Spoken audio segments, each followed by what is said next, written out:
This segment covers the point of divergence and our alternate history theory for our APUSH final project by Jack Casterella, Andrew Grant, and Adrian Strong. The point of divergence we chose revolved around Eisenhower's cross-country trip in 1919 that led him to advocate for the building of the interstate highway system. Our point of divergence is that he decided not to go on this trip, thereby not realizing how difficult it was to get across the country during this time, and therefore not advocating for the creation of the interstate highway system. We formulated a theory as to where we would be today if our version of history was actually the reality. Theory 2! Our first theory is that the interstate would never have been created by Eisenhower or any subsequent president to this very day. The cross-country road system of 1919 would most certainly have been improved upon by now, however it would not have been a nationwide effort. Other presidents like FDR and Truman had other things on their mind despite their desire to improve the highway system, and with events such as the Korean War, World War II, and the Great Depression, the highway system would never be created.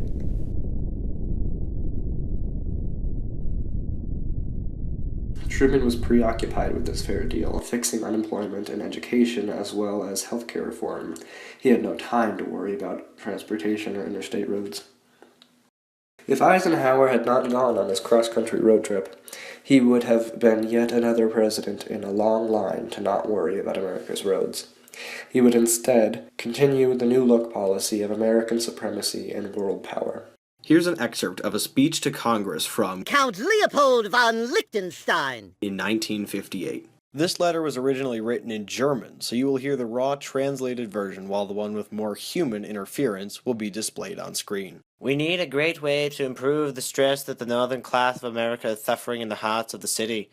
They should be able to evacuate the nursery areas to start a new life in the address.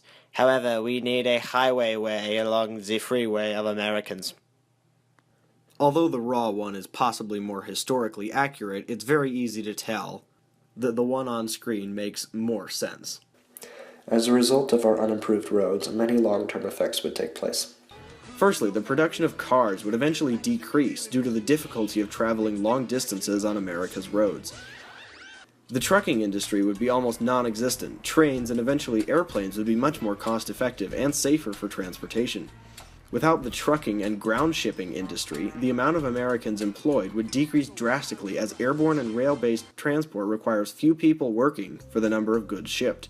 It is important to note that the United States would be at a great disadvantage from the rest of the Western world as our methods of transportation would be far less efficient than other nations.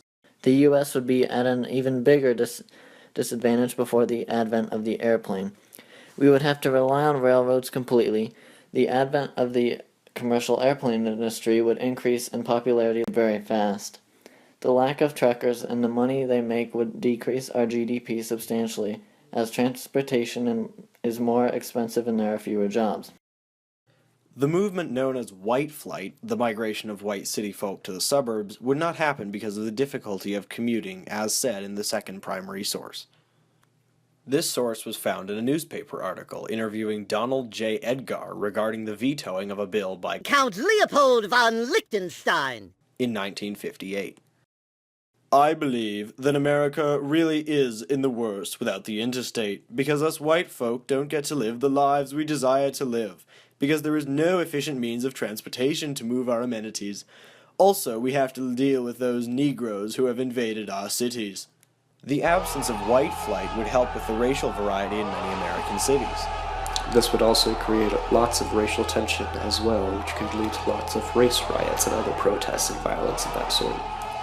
The production of cars would have been much less as a result of the lack of highways in American society.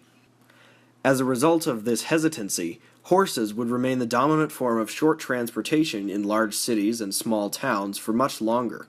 And I say nay to that.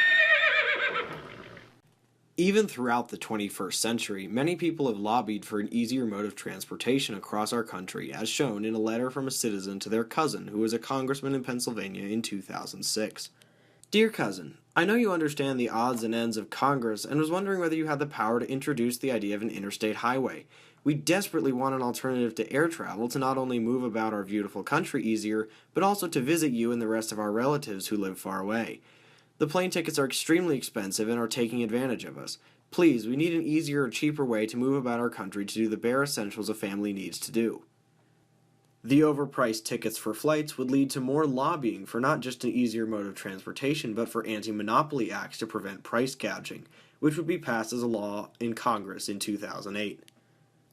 There was a new law implemented called the Anti-Monopoly Act of 2008, which says that any airline company cannot institute a monopoly on plane tickets. This was instituted because many airline companies endeavored to create a monopoly over all air transport to bring in more cash flow.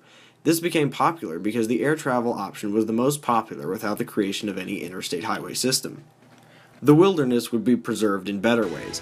The lack of easy transportation would lead to lower CO2 emissions and less settlement outside large but isolated cities. We missed the truck! We're not aiming for the truck! This primary source is a photograph of the land before the interstate showing the vast wilderness of America prior to massive settlement. Even back then, they had amazing photography skills. The net result of these things would be a weaker, less unified America that was more prone to attack and less efficient. It would set us behind on the world scale, and our debt has gotten so huge that spending a vast amount of money on federal roads would never be passed. The cities and socialized areas would be very localized because no one would be traveling away from the cities. There would be no goods transported around the country, and instead there would be imports from other countries such as China, and there would be an increase in the number of coastal dwellers that access food from other countries, as it is vital to our livelihoods. This is depicted in a speech by Jonathan Miller in 2010 explaining the reliance on the Chinese for all goods that the U.S. obtains. The U.S. not only lacks a sufficient interstate market, but our own produced goods because of the deficiency of markets. Instead, the U.S. relies on the Chinese for most of their imported goods that could be made and exchanged by the 50 states if there was an interstate system to back them up. In the road of American history, the cross-country trip that was traveled by the one and only Eisenhower is a very important stepping stone towards our country's unity, transportation, economy, and safety that leads to some of the biggest technological advances in American history.